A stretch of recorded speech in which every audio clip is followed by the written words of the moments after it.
Kenapa pemerintah Indonesia layak dapat anugerah pemerintah paling jenius di dunia? Jom kita masuk ke sisi terang kejeniusan pemerintah Indonesia menghadap bencana banjir. Pertama, walaupun lebih kurang 46 daerah lumpuh, mereka masih menolak status bencana nasional. Kenapa? Sebab kalau isytihar bencana nasional, investor akan lari. Bagi mereka, hilang investor lagi menakutkan daripada hilang nyawa rakyat. Yelah, kalau investor lari, macam mana pemerintah nak tambah lagi kekayaan?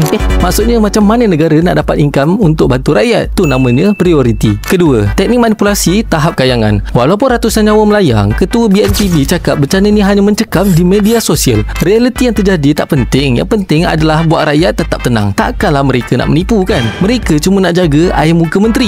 Silap. Mereka nak menjaga ketenteraman awam supaya rakyat tak panik. Sungguh niat yang sangat suci dan murni. Yang paling jenius, bila kayu balak hanyut hancurkan kampung-kampung, mereka tak salahkan pembalakan haram. Mereka cakap itu cuma kayu tanpa akar yang hanyut sebab hujan. Logik kan? Takkanlah nak salahkan syarikat kroni yang dah buat mereka jadi kaya.